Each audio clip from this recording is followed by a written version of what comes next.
पहली चीज तो हमें यह बात बिल्कुल स्वीकार कर लेनी चाहिए कि यह तख्तापलट की कोशिश है, एक विद्रोह है और एक बड़ा विद्रोह है, एक गंभीर परिघटना है ये। और ये दो बातों से ये चीज साबित होती है। पहली चीज ये कि वैगनर ग्रुप जो है वो दुनिया के सबसे बड़े प्राइवेट मिलिशिया के रूप में जाना जाता है। 25-30 हजार उसके पास यहाँ यहाँ मैं आपको टोक रहा हूँ प्रकाश बीच में, लेकिन ये बताना जरूरी है कि ये वैगनर ग्रुप यानी कि एक ऐसा भाड़े के फौजियों का संगठन है जिनका रूस ने यूक्रेन पर हमले में इस्तेमाल किया, और आज कहा यह जा रहा है कि उसी वैगनर ग्रुप ने अब पुतिन का शासन पलटने की, तख्ता पलटने की कोशिश की है। अभी उसके बारे में और बात करेंगे, लेकिन तभी प्रकाश पहले इस बात को आगे बढ़ाएं।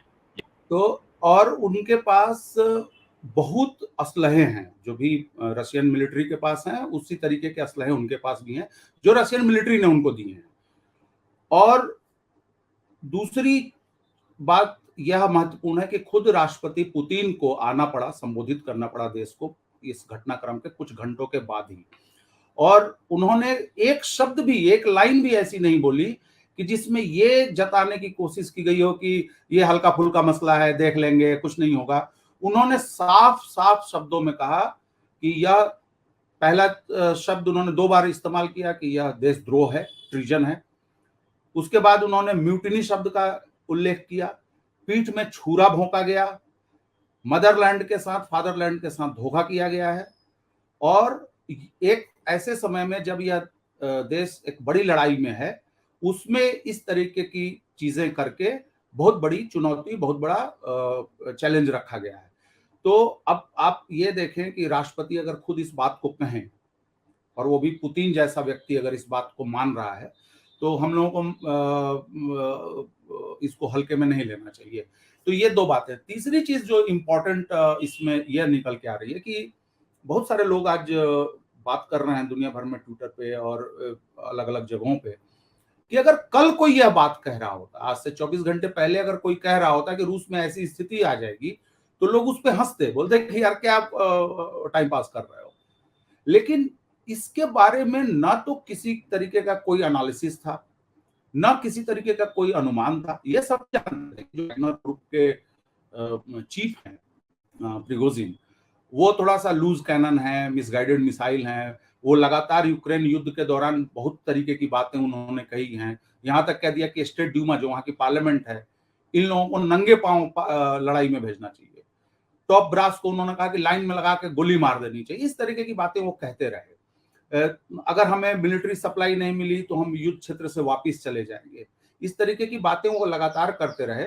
लेकिन यह अंदाजा नहीं था कि आज किसी ने इंपॉर्टेंट बात कही है कि आपका ही हंटिंग डॉग जो है वो आपका हाथ चबा जाए, तो उस तरीके का कुछ हुआ है।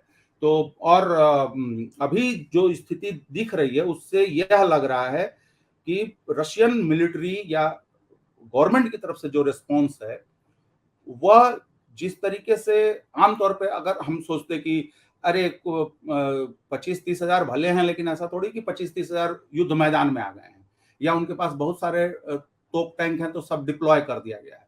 तो आपके पास एक प्रॉपर मिलिट्री है, आप उसको तुरंत 2 मिनट में तहस नहस कर सकते थे।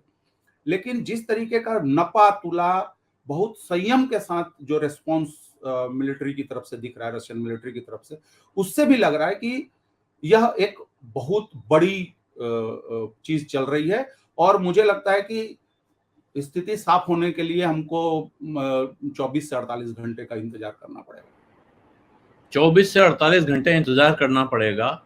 ये अभी अलग अलग तरह की खबरें आ रही हैं, क्योंकि आप बारीकी से देख रहे हैं इसलिए मैं आपसे पूछ रहा हूँ कि कुछ हिस्से पर उनका कब्जा हो गया है वैगनर का, जिसको कह रहे हैं कि जो विद्रोह कर रहा है, कुछ शहरों पे कब्जा हो गया है, ऐसी खबर है। जी, जिस शहर पे कब्जा हुआ है, जहां से ये मसला शुरू हुआ, वो सदर्न कमांडर है रशियन आर्मी का, उसके हेडक्वार्टर पर वो पहले गए। और वह हेडक्वार्टर जो है वह यूक्रेन युद्ध का एक तरीके से हेडक्वार्टर भी है रशिया की तरफ से। अच्छा, और उनका कंट्रोल रूम बहुत कंट्रोल इस तरीके से हुआ कि किसी तरीके का रेजिस्टेंस नहीं आया। जो सिपाही थे या जो पुलिस मिलिट्री के लोग होते हैं, उन लोगों ने कोई वो नहीं किया, कोऑपरेट आप कह सकते हैं कि किया। और वो लोग आए और कब्जा क्या करना था, मतलब बैठ गया आके अपना और टैंक वगैरह को लगा दिया। हम्म, और एक इम्पोर्टेंट चीज ये हुई कि इस घटना के तुरंत बाद रशिया के डेप्यूटी डिफेंस मिनिस्टर और एक मिलिट्री का एक टॉप लीडर जो है, वो वीडियो भी काफी सर्कुलेट हुआ। वो गए वहां पे, उन लोगों ने वैगनर चीफ के साथ चाय पी और बातचीत की, जिसमें कि प्रिगोजिन ने ये कहा कि यहाँ पे आप डिफेंस मिनिस्टर शोगू को लाएं और जो मिलिट्री हेड हैं उनको यहाँ पर लेकर आएं, और नहीं आएंगे तो मैं मॉस्को जाऊंगा। तो ये चीज चल रही थी। और उन्होंने दो तरीके के वीडियोस हैं, एक ऐसा आ रहा है कि जिसमें वैगनर के लोग घूम रहे हैं, मिलिट्री के लोग और रशियन मिलिट्री के लोग भी घूम रहे हैं, और आम पब्लिक भी घूम रही है और बाकी काम हो रहा है। एक तो ये हो रहा था जब डिप्लॉयमेंट हो रहा था, जब वो लोग हेडक्वार्टर को कब्जा कर रहे थे, उसी समय सफाई कर्मी जो है वो झाड़ू भी लगा रहे थे सड़क पे, और बाकी लोग खड़े हैं, कोई वीडियो बना रहा है, कोई सिगरेट पी रहा है, कोई बातचीत भी कर रहा है उनसे। और दूसरा वीडियो ये आया कहीं कहीं से कि लोगों ने वैगनर के सिपाहियों को या उनके टैंक को रोक के, लड़ाकों को कहा कि तुम लोग ये सब क्यों कर रहे हो, प्रेसिडेंट का संबोधन भी आ गया, तुम लोग वापस लौट जाओ, ये ठीक बात नहीं तुम लोग कर रहे हो। ये दो वीडियो हमको दिख रहे हैं। तीसरा वीडियो दिख रहा है जिसके बारे में आप सत्यापन नहीं कर सकते, लेकिन दो तीन चीजों का कंफर्मेशन हुआ है। जब वैगनर ग्रुप उस शहर से आगे बढ़ा है मॉस्को की तरफ, मॉस्को का करीब आप समझें कि रात भर की जर्नी है वहां से, तो बीच में उनकी रशियन मिलिट्री से थोड़ी झड़प हुई है, जिसके वीडियोस आ रहे हैं। और बहुत सारे जो ऑब्जर्वर हैं और जो लोग सैटेलाइट और बहुत सारे यंत्रों का इस्तेमाल करके कंफर्मेशन करते हैं कि ये पुराना वीडियो नहीं है, गलत है, या किस जियोग्राफिकल लोकेशन से का है, उसमें यह है कि एक रशियन आर्मी का जहाज, मालवाहक जहाज गिरा है। अब इनका क्लेम है कि मतलब विमान की बात हो रही है। हाँ, जहाज, और एक हेलीकॉप्टर गिरा है, जिसको कि खुद प्रिगोजिन ने कहा है कि वो हमने गिराया हेलीकॉप्टर को। लेकिन वो जहाज भी, अब वो जहाज किसी मोर्टार से या रॉकेट लॉन्चर से गिराया गया है या कोई और कारण है, वो अभी पता नहीं चला है। एक वीडियो ये है जिसमें कहा जा रहा है, एक छोटा सा कस्बा है, कि वहां के तेल डिपो को उड़ाया गया है, जिसको कि वैगनर ने पहले कैप्चर कर लिया था। लेकिन कुछ लोग ये कह रहे हैं कि वह तेल डिपो का एक्सीडेंट नहीं है, वो कोई जहाज, हेलीकॉप्टर या कोई छोटा जहाज गिरा है।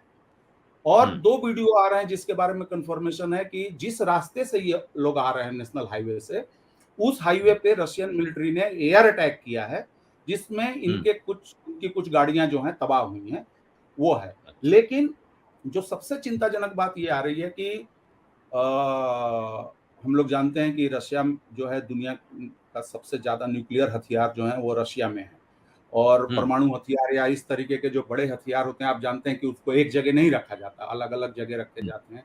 और बहुत सारा हथियार उन जगहों पर रखा जाता है जिनकी शिनाख्त इस तौर पे नहीं होती कि ये मिलिट्री बेस है या उससे संबंधित कोई चीज है। कोई सिविलियन बाहर से रहेगा कि मिट्टी जांच का कोई ऑफिस है और वहां पे डिप्लॉयमेंट होता है, तो वो उस जगह के बारे में बहुत सारे ऑब्जर्वर कह रहे हैं कि यहाँ पे न्यूक्लियर आर्सेनल रखे हुए, हथियार रखे हुए हैं, और इस शहर पे या तो वैगनर का कब्जा हो चुका है उस कस्बे पे, या होने का पूरा चांस है।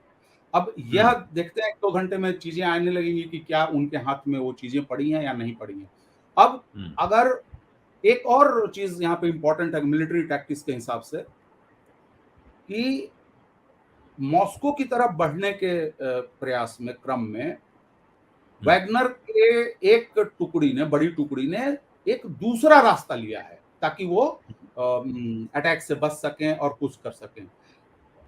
अंतिम बात इस मिलिट्री वाले मामले में यह है कि अगर हम वैगनर की तरफ से देखें तो लगभग हमारे पास कितना, मान लीजिए कि करीब 16-17 घंटे हो गए हैं पूरे घटनाक्रम के। इसमें अभी तक वैगनर की मिलिट्री स्ट्रेटजी जो है अपने मतलब सही तरीके से आगे बढ़ती हुई दिख रही है।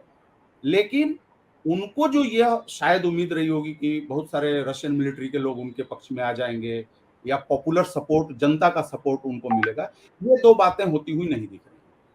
सत्य हिंदी का ऐप डाउनलोड करें गूगल प्ले स्टोर पर।